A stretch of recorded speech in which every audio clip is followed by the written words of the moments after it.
Hi, I'm Mark Reed, and this is my story of how I went from divorced and nearly dead to love and success. Now, I had everything that society told me I should want: success, recognition, love and family, wife, financial security, healthy body.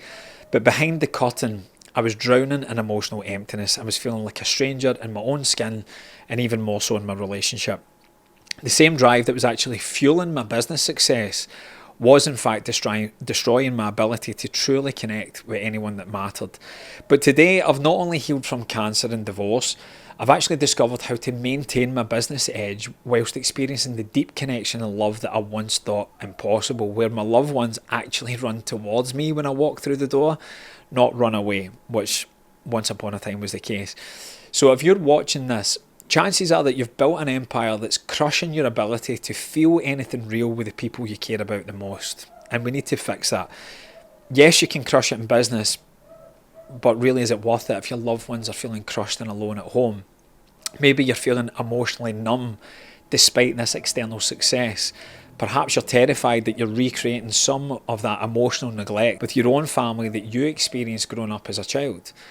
Or maybe, like me, you lie awake at 3 a.m. with that gnawing emptiness, realising that business achievements and external success, no matter how grand, no longer fill that huge void inside of you. Now, what I'm about to share isn't just about healing trauma. It's about discovering that the very wounds driving your success can actually be transformed without sacrificing your edge. So whether you're using work as an escape from emotional intimacy, feeling fundamentally broken beyond repair, or just knowing there has to be a better way to live, my story is for you. I think you're going to resonate with a lot of it, because I was that person who seemed to have everything all figured out. Actually, that was the mask that I wore. I got off on it. I had multiple successful ventures, personal and business. I was respected in my field, financially stable, married, living abroad in the sun. Behind that carefully constructed facade, though, was someone that was drowning in emotional emptiness. I did not like who I was deep down. I was physically present, but I was emotionally absent with the people that I claimed to love the most. Because from a young age, I experienced bullying that left deep, deep wounds that I didn't want to admit. It led to failing at university. I built and lost businesses. I witnessed violence that no one should ever have to see. I experienced grief with family and friends dying, some murdered, some by overdose, some by suicide. And the trauma I was left with manifested as PTSD, depression, anxiety, and daily debilitating panic attacks.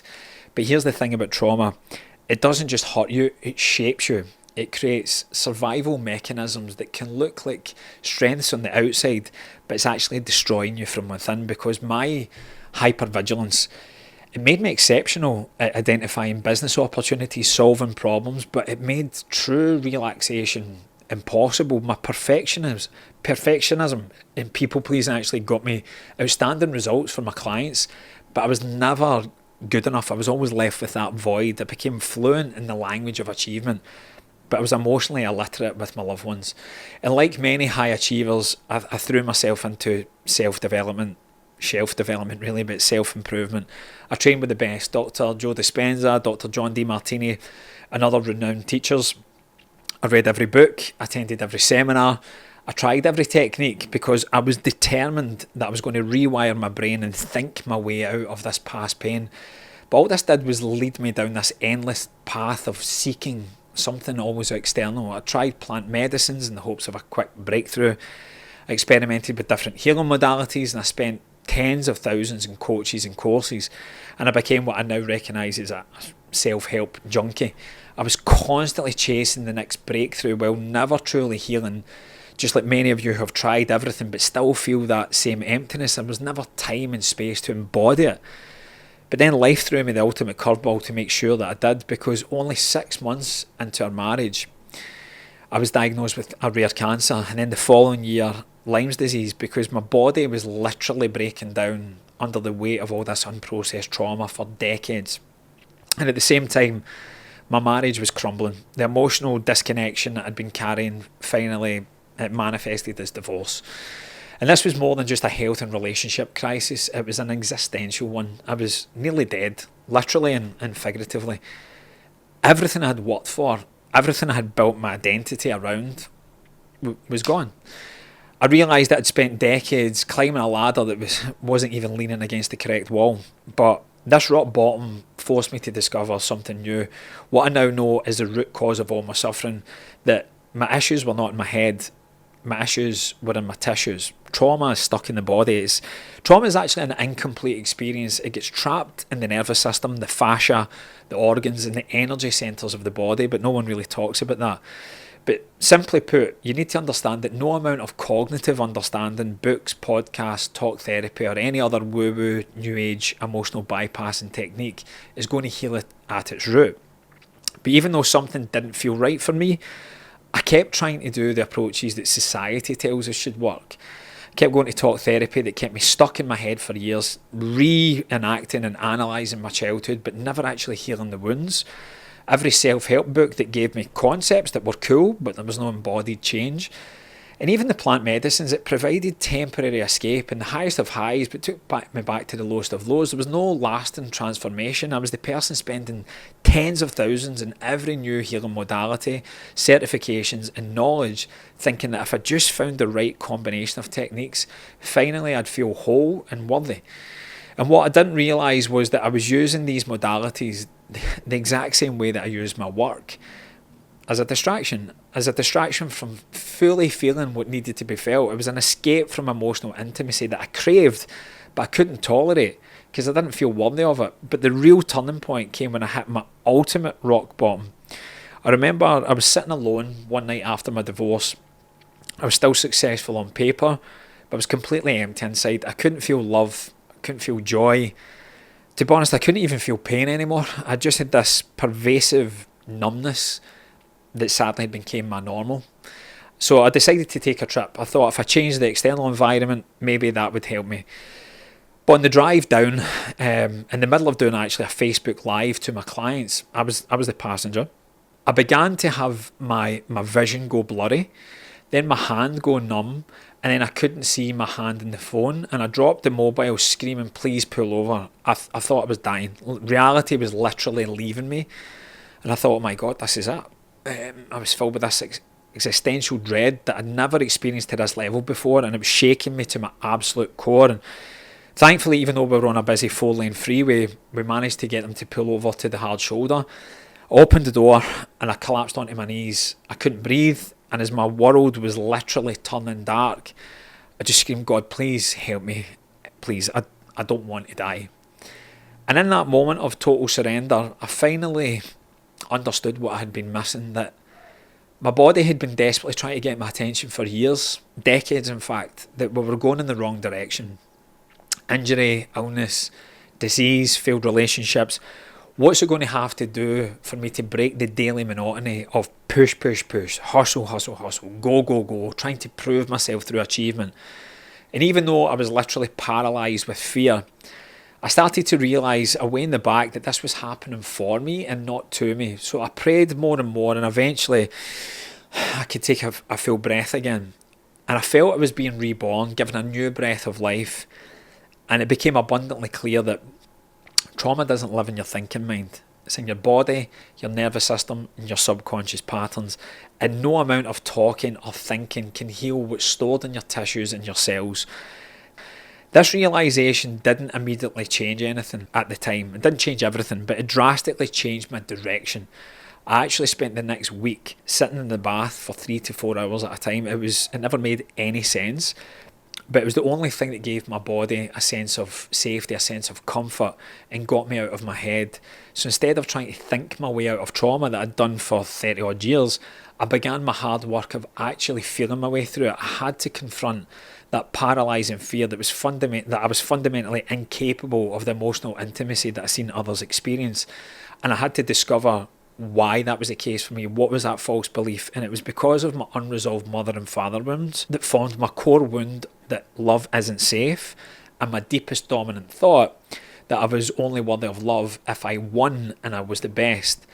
And I discovered that real transformation happens when you address trauma at all levels, on the physical, somatic body level, and your nervous system, emotional and mental, and also the deep energetic imprints in the infinite soul that your inner child carries. So I started working with leaders in the trauma and energy healing field, and I developed a system which I now call the free method. So first, we find your frequency, and that's releasing trapped trauma directly from the body and the nervous system. Now, this isn't talk therapy, it's a somatic experience that shifts what's been stuck for decades.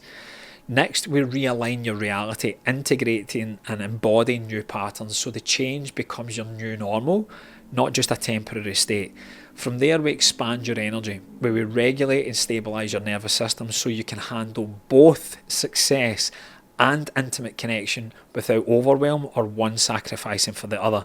And finally, we elevate your existence. So we break these generational patterns where you step into your highest self, where purpose and connection coexist, and your kids don't need to learn what you haven't. This is where you stop inflicting on your children the same emotional neglect that you quietly resent in your own parents. I began working with clients who, like me, had tried everything, or so they thought. Successful business owners who looked perfect on the outside, but inside were dying. They were suffering profoundly. People that were using achievement as a substitute for attachment, just as I had. It was literally looking into the mirror. Executives who could name every client but barely knew their child's friends. And the results were profound. Once I was working with a CEO from Poland, Lucas. He'd actually been sold for money by his own mother when he was 9 years old. And during our time together, he had his ultimate breakthrough moment during our conscious collapse process, where he threw his pen down in disbelief. And he was a big guy, so I was a bit scared, to be honest. But then he suddenly burst into laughter and tears at the same time. He said, "I can't believe it. I've held hatred towards my mother for years. I've also done a shit ton of work on her. I actually thought I'd forgiven her for this, but I'm feeling it now. Never have I seen her in the way I do now. I get it. Fuck. I get it. Thank you."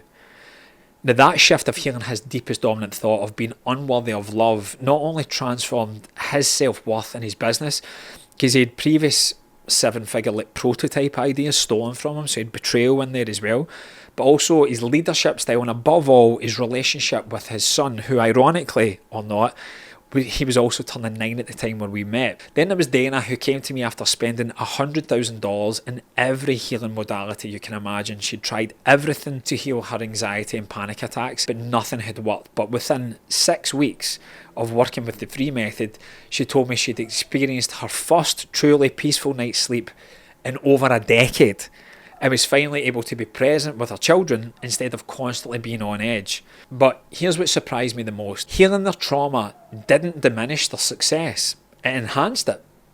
Without the massive cognitive and emotional resources being drained by trauma responses, their decision making improved, their creativity flourished, their business actually grew as they healed, because you don't have business problems, you have personal problems that show up in their business.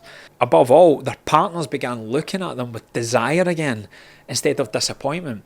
And for me personally, I found something that I never thought possible after my divorce and health crisis, that the capacity for true love and deep connection alongside continued success in my work is possible. I discovered that love and success aren't mutually exclusive. They actually fuel each other when you are a healed and embodied soul. So I no longer feel like a stranger in my own home. I can be emotionally present when I'm physically present as well. I don't just occupy space while my mind is elsewhere on deals and what I didn't do and what I should do and what tomorrow looks like. But here's what I want you to take from this. That's a big one. Success without connection is just delayed loneliness packaged as achievement. But you don't have to decide between the two anymore. The same childhood trauma driving your success can be healed without losing your competitive edge in business. And I've now refined this into a 6-month program called Be The One. It's a comprehensive trauma-informed approach that takes everything I've learned about healing trauma whilst maintaining high performance and breaks it down into systematic, repeatable steps. It's specifically designed for high achievers who can't afford to fall apart while doing this work.